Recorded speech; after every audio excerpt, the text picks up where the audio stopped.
Grace and peace. Hopefully you're having a good day.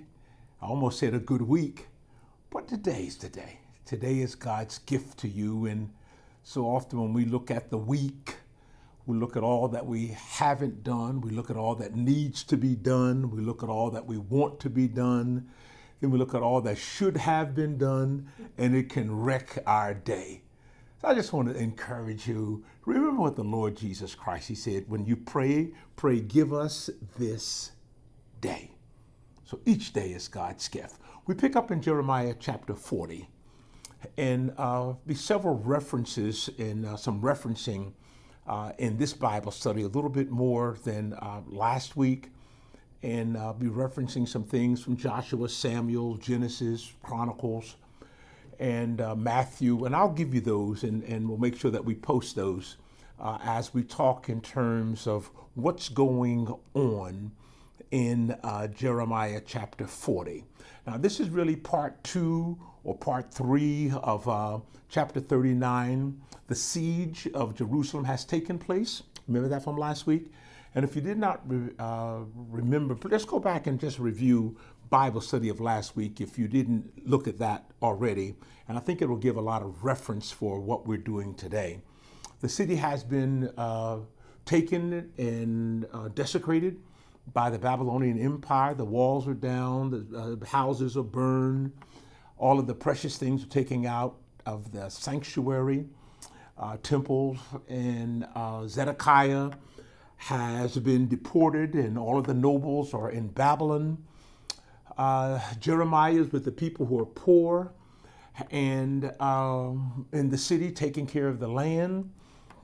You're also going to see in this 40th chapter that there's some outlining areas, the Ammonites, the Moabites, the Edomites, and some other smaller areas now where Jews had fled during the time of the siege. They're beginning to thinking about coming back now. Gedaliah has been appointed, a wonderful young man, as governor of Judah. His family had been friendly to Jeremiah, and there's some references there in regards to the same. But we come now to Jeremiah chapter 40, and what I want to ask you to do, if you haven't, and again, I encourage you to purchase a biblical atlas. Now, mine is old and it's burgundy. I think the hardback covers, it also comes in paperback, are gray or burgundy. And some of the maps are all gray, I think, in the newer ones. Mine has some of the maps that are multicolored. And I think when I bought mine, it was 1995. And I believe they're at least $59.95 now, or maybe a little bit more, a little bit less. But it is worth the investment if you want to be serious about Bible study. It helps gives a visual of the places and the proximity of places and the history of many of these places that we just glance through and glance by. And all of the names are historical. All of Egypt, Saudi Arabia, the Sinai Peninsula, all of those areas that we have renamed are biblical areas prior to the 12th century. And I'll say it while it's on my mind. And what is really interesting, you don't really see the word Jerusalem until the 9th century BC. That was not one of the original old biblical names of these areas that have been renamed and a lot of the history destroyed so that persons will think now this has always been like that. Not so. And that's why it's important to have your atlas. And I'm going to do a few things with it, and we'll try to post the pictures for those who may not have it online so that you can see some of the areas that will be referenced. So we start with Jeremiah chapter 40, verses 1 through 6, and I probably will spend the preponderance of my time in the first verse. Others parts of it, just talking about some things that have happened, the death of Gedaliah, Johanan, and just, being warning him, and one Ishmael and a band coming and killing Galilee and another deportation. A lot of that is in chapter 40. But the preponderance of my time as I'm led will be around this first verse. Now the word that came to Jeremiah from the Lord after Nebuchadnezzar, the captain of the guard, had let him go to Ramah, when he took him bound in fetters along with all the captives of Jerusalem and Judea who were being exiled to Babylon. That's where, and last week I mentioned the second verse of chapter 40, and this is where the captain of the guard tells Jeremiah that that it is the Lord your God who has brought this about because the people failed to listen, or the people have sinned against God. Notice verse number 4, then I want to come back. Now look, verse number 4, 40 and 4. Now look, I have just released you today from the fetters of your hands. If you wish to come with me, that means to Babylon, you can, and I will take good care of you. But if you do not wish to come with me to Babylon, you need not come. See, the whole land is before you. Go wherever you think is good and right to go. He said this to Jeremiah. And if you remain, then return to Gedaliah, son of Ahiakim, son of Shaphan, whom the king of Babylon appointed governor of the towns. Notice, towns of Judah. That's like the county, and you have cities in those counties. And stay with him among the people, or wherever you think is right for you to go. And that's what we hear about Jeremiah. And Jeremiah chose in verse number 6 to stay with the family of Galilee. And we know that there's history with that family being kind to Jeremiah. But before that's here. Now come back to verse number 1. And because there's something very historical here that will, and it's a good time to claim our attention as we're approaching Advent. That's 4 weeks prior to Christmas celebration. The word that came to Jeremiah from the Lord, the word that came to. So you see the word, see you're writing in retrospect.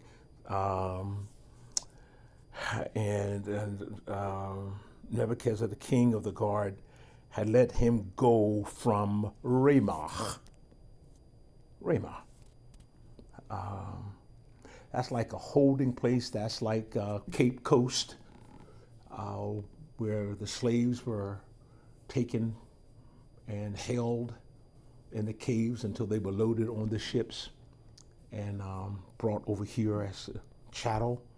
Ramah is a transient route to Babylon. This is where this comes in handy. And I would want you to notice, first of all, you would notice map 81, 82, on page, what page? Just notice map 81, 82. It'll say Ephraim. And then as you will notice it, you will see right in the middle of all of those stars, Ramah. Ramah. And then when you notice map number 82 again, you will see the land Ephraim and Benjamin and Gerah. And then right under Benjamin, you see Jebus, Jebuts. You don't see Jerusalem. When you look at these ancient maps, and up until the 9th century, you do not see the word Jerusalem because it didn't exist. It was Jebus. I want you to notice that. And then the other thing, as you just keep working through those early maps, if you notice map 85, it talks about, you see Ephraim, then there's a circle, and you hope you'll see that. You see that circle, and if you follow that circle all the way around from north all the way around Gilgal, and just go counterclockwise. You come to a place called Ramah. And in that circle is what is known as the land of Benjamin. The land of Benjamin. And I could go on and on with these, but just notice that, and you just keep on going, and you see the land of Benjamin, the land of Benjamin. And again, you see Jebusites, but you don't see the word Jerusalem. And you see some other names that are important. So please take the time, and we will post these for you so that you can see that as it relates to those maps. Now, why are you doing that, Pastor Jones? Ramah is seemingly an interesting place because this is before you get to Babylon. They went to this place called Ramah in the land of Benjamin. Benjamin, the land of Benjamin, is an interesting place. Note the land of Benjamin. And who is Benjamin?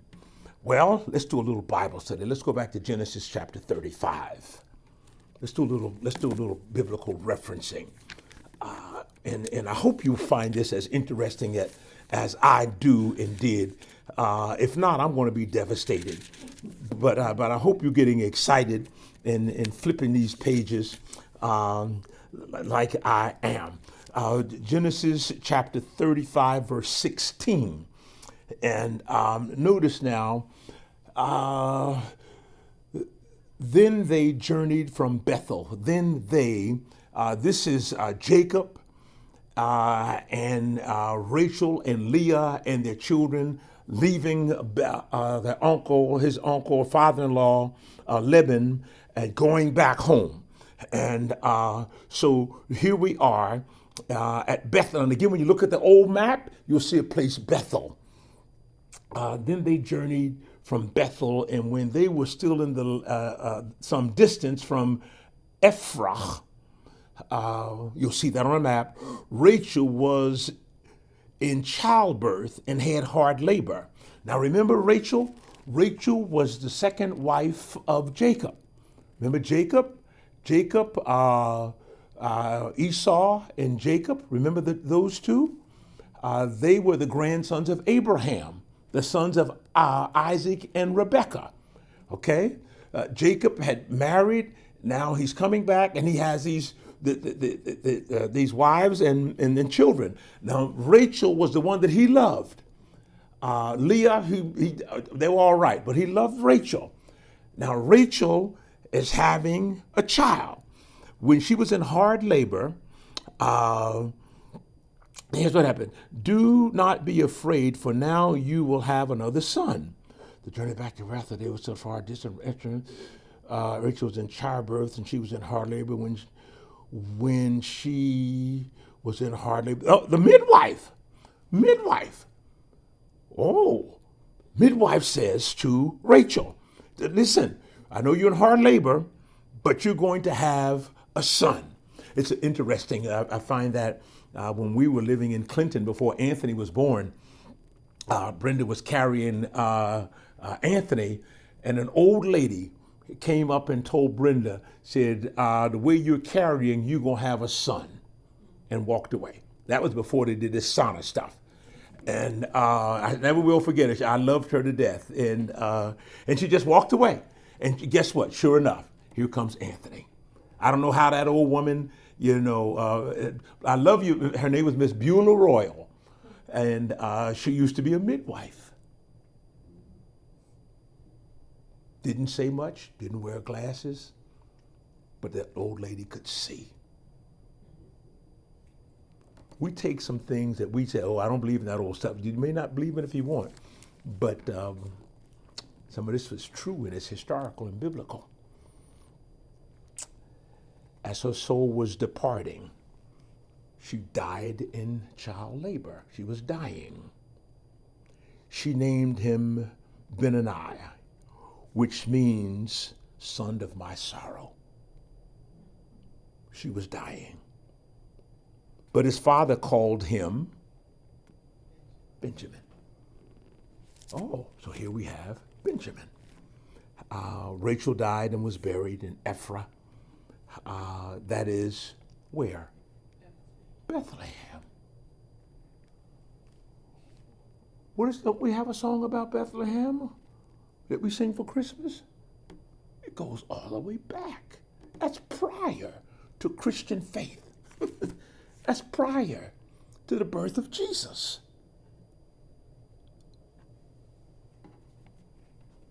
Bethlehem. Interesting when you just read, y'all. She died, and there is this baby boy. So we find that in Genesis 35. So come on back to verse 35:24.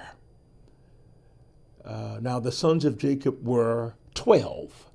Remember the 12 tribes? 12 sons of Jacob. Look at verse 24. The sons of Rachel, who are they? Joseph and Benjamin, the favorite children of Jacob. He had 12 sons and a daughter. But the two by Rachel were his favorite sons. And he showed favoritism. No question about that. All right? So now we're picking up Benjamin. Now, so you have Jacob, you have Rachel, his mom, and you've got Joseph. Joseph. Remember Joseph? Remember his father gave him the coat of many colors? Y'all remember that? Remember his brothers threw him in a well? Remember how he got to, how did he get to Egypt? His brothers threw him in a well. They took him out and sold him to his first cousins, who were the Ishmaelites. Who were the Ishmaelites? Who was their father? Esau. No, Ishmael. Oh, Ishmael. Who was Ishmael? Ishmael was the son of Hagar. And who was his father? Abraham.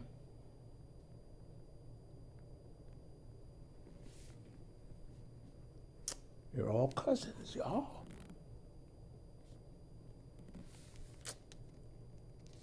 So we've got these 12 sons that we have. Skip down. The Lord's just showing me stuff as we work with this. Look at verse 36, chapter 36. The first sentence. These are the descendants of Esau. Esau took wives from whom? The Canaanites. What was Judah called before it was called Judah? Canaan. Who was Canaan? He was the grandson of Noah. Who was his father? Shem, Ham? Ham. Who was Ham? A Nubian. Well, how did wait a minute. So you're saying that all of this land, yep, before they had a foot, it was owned and occupied by clans. The land of Canaan that the Jews said that God had given them as the promised land. But it was occupied. They were all cousins. It all goes back to Abraham and either Ishmael or Isaac. You still with me? Well, look at chapter 49 of Genesis. It may not seem like it, but I'm organized. Okay? Genesis 49. Jacob is dying. 49:1. Then Jacob called his sons and said, "Gather around that I may tell you what will happen to you in the days to come. Assemble and hear, O sons of Jacob. Listen to Israel, your father." Israel was Jacob. Then he goes through, and this is called the blessings that he poured out upon his sons. Go all the way over to verse 22. And notice disparities.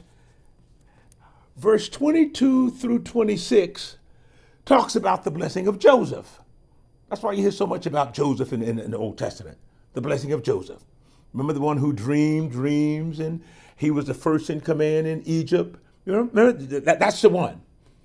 But notice what it says about Benjamin. Benjamin is a ravenous wolf, in the morning devouring the prey, and in the evening dividing the spoil. I'm not exactly sure I'd want my daddy to say that about me. That's what his father said on his deathbed about Benjamin. Are you still with me? This becomes, these 12 sons, they become the 12 tribes of Israel. This is the crowd that goes into Egypt, Exodus. They are delivered by Moses. Remember all of that? Coming through, Moses dies and can't see. Then you got Joshua.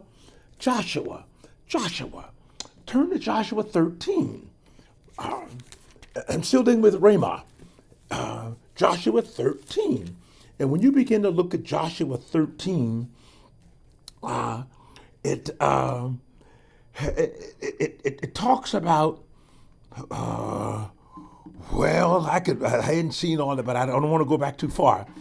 But if you go back to just a little bit, 12 and 8, you see in all the hill country, in the lowland, in the Arabah, in the slopes, in the wilderness, and in the Negev, the land of the Hittites, Amorites, Canaanites, Hivites, and Jebusites. Historically, there is no Judah or Israel. Chapters 13 and following.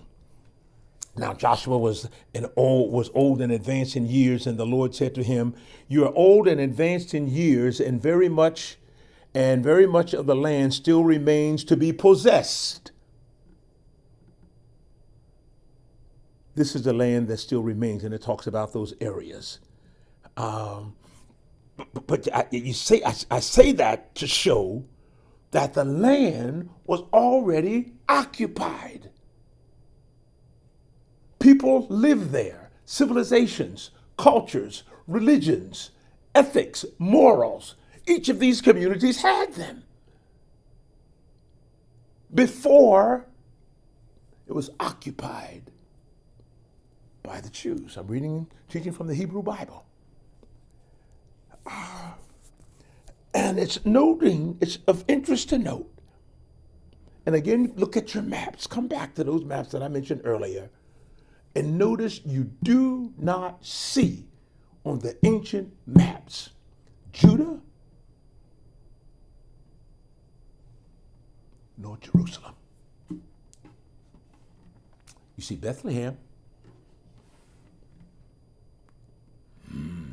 See Gibeon. And I could go on. Because it was occupied by other cultures and groups. So what happens? Not until the 9th century that you begin to see this word, Jerusalem. Notice 2 Chronicles. How y'all doing? You may have to go back and again, and if I need to clarify something, I'll do the best that I can. If you just shoot me a short line, I'll try to respond. Notice, Pastor Jones, why do you keep harping on that thing of Jerusalem? Because we need to understand the history. What did I say? 2 Chronicles or 1 Chronicles? 1 Chronicles 11. And you may want to read 11 and following. 11.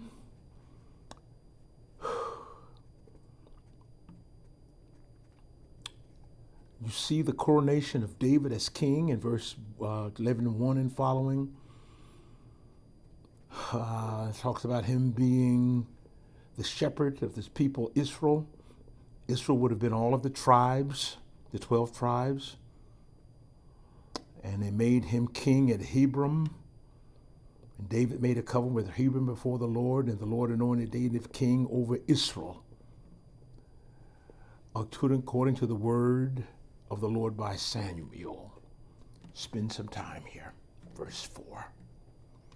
David and all of Israel marched to Jerusalem. That is what? Jebus. Before it was Jerusalem. Where the Jebusites were the inhabitants of the land. You see it?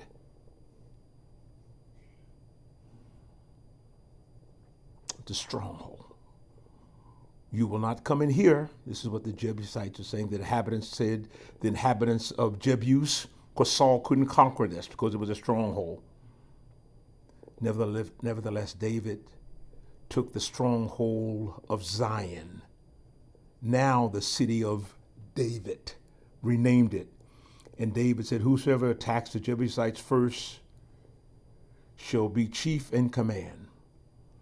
And then it shows how they conquered the city and renamed it the city of David, the beloved city, i.e. Jerusalem.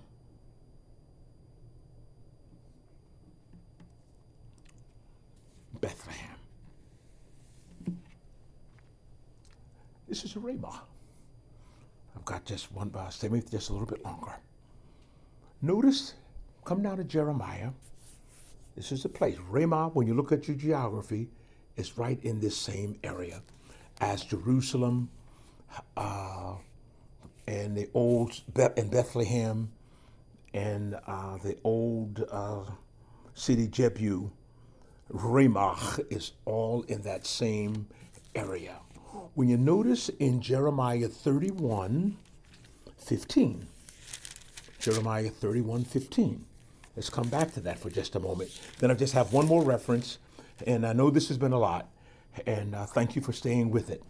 Notice in Jeremiah 31:15, and when we read this, I don't think it caught with what was going on. You see Jeremiah 31:15?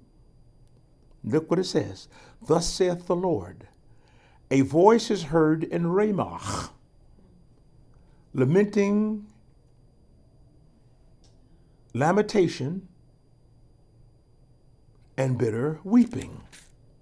Rachel is weeping for her children. She refuses to be comforted for her children because they are no more. Remember the name that Rachel gave Benaniah, who became Benjamin? Wasn't there something about sorrow? Son of sorrow? Jeremiah. Now, go to Matthew chapter 2. Give me about 3 or 4 more minutes, and I don't want a little bit over my 30 minutes. Benjamin born in sorrow. Benjamin not the favorite child. Benjamin the smallest tribe. Benjamin having the smallest province, really is in the territory of Joseph. Benjamin. Rachel weeping. She died in giving birth to Benjamin. Weeping. And Rachel is weeping, Jeremiah says. She refuses to be comforted for her children. Notice the words, because they are no more. Matthew the historian, help me, Lord, thank you, is aware of this. So is it an accident in Matthew chapter 2, verses 13 and following? And I'm going to stay pretty close to this. Matthew chapter 2. Let's pick up in the 13th verse. Now, after they had left, this is Mary and Joseph. an angel appeared to Joseph in a dream and said, "Get up, take the child and his mother, and flee where? To Egypt. And remain there until I tell you." Wait a minute, Egypt. When you read Jeremiah, every time you turn around, the people are fleeing back to Egypt. Where did Joseph go during a time of a famine? Egypt.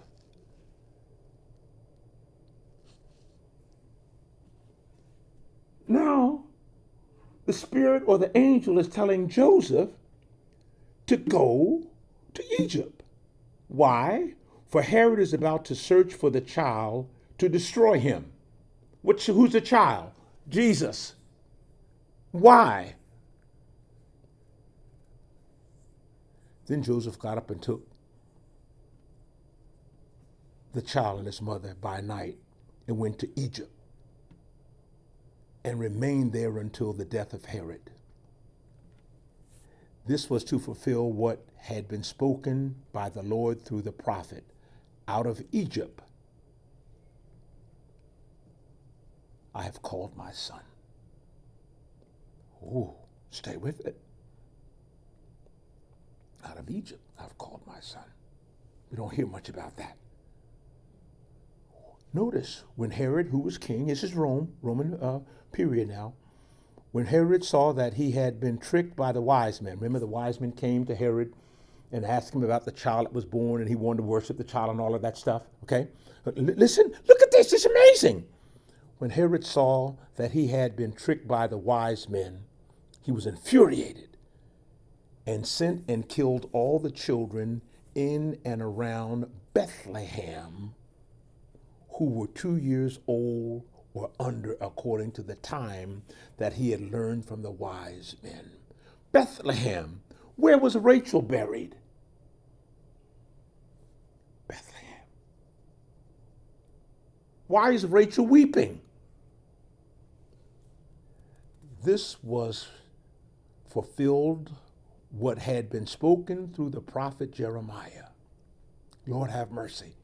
A voice was heard in Ramah, wailing with loud lamentations. Rachel weeping for her children.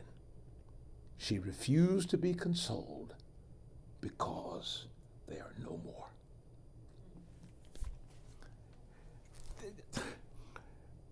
Jeremiah is about 600 years prior to this.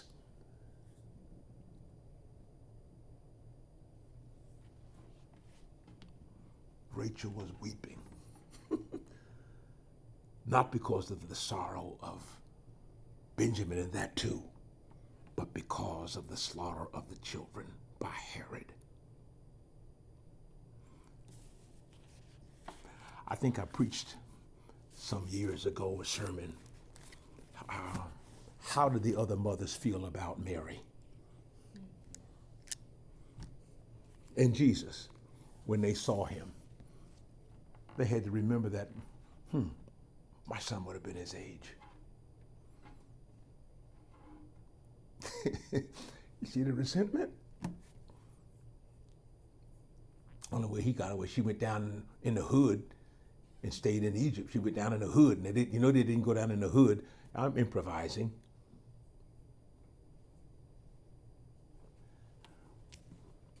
Can I push you? How do you think they felt about God?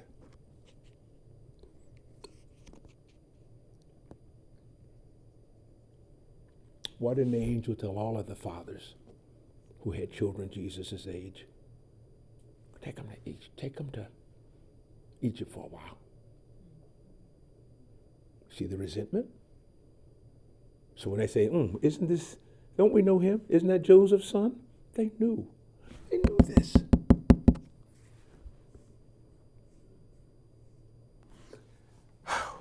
Thank you for listening. I don't have any answers. So you're looking for an answer? You're not going to get it today from me. I want you to read the scriptures. Don't just glance over it and find. Look at what it says. Look at its history. Its meaning. Its pain. it's sorrow, it's grief, it's victories, it's celebrations. And see God working in all of it. And in God working, according to this scripture, there are days of pain and sorrow and grief and dying, as well as victory, life, and celebration. See you next week. We'll pick up in chapter 41. Go over this some more and let it say what it says and ask the Lord to speak to you. Heavenly Father, we thank you for your love and presence this time of sharing. We thank you so much for your word. It's tough sometimes, Lord, to say it mildly. But we thank you for it. Help us to be yet more faithful to you as your kingdom is coming on earth. For we do ask this prayer of faith in Jesus' name. Amen. Peace be with you and have a good day.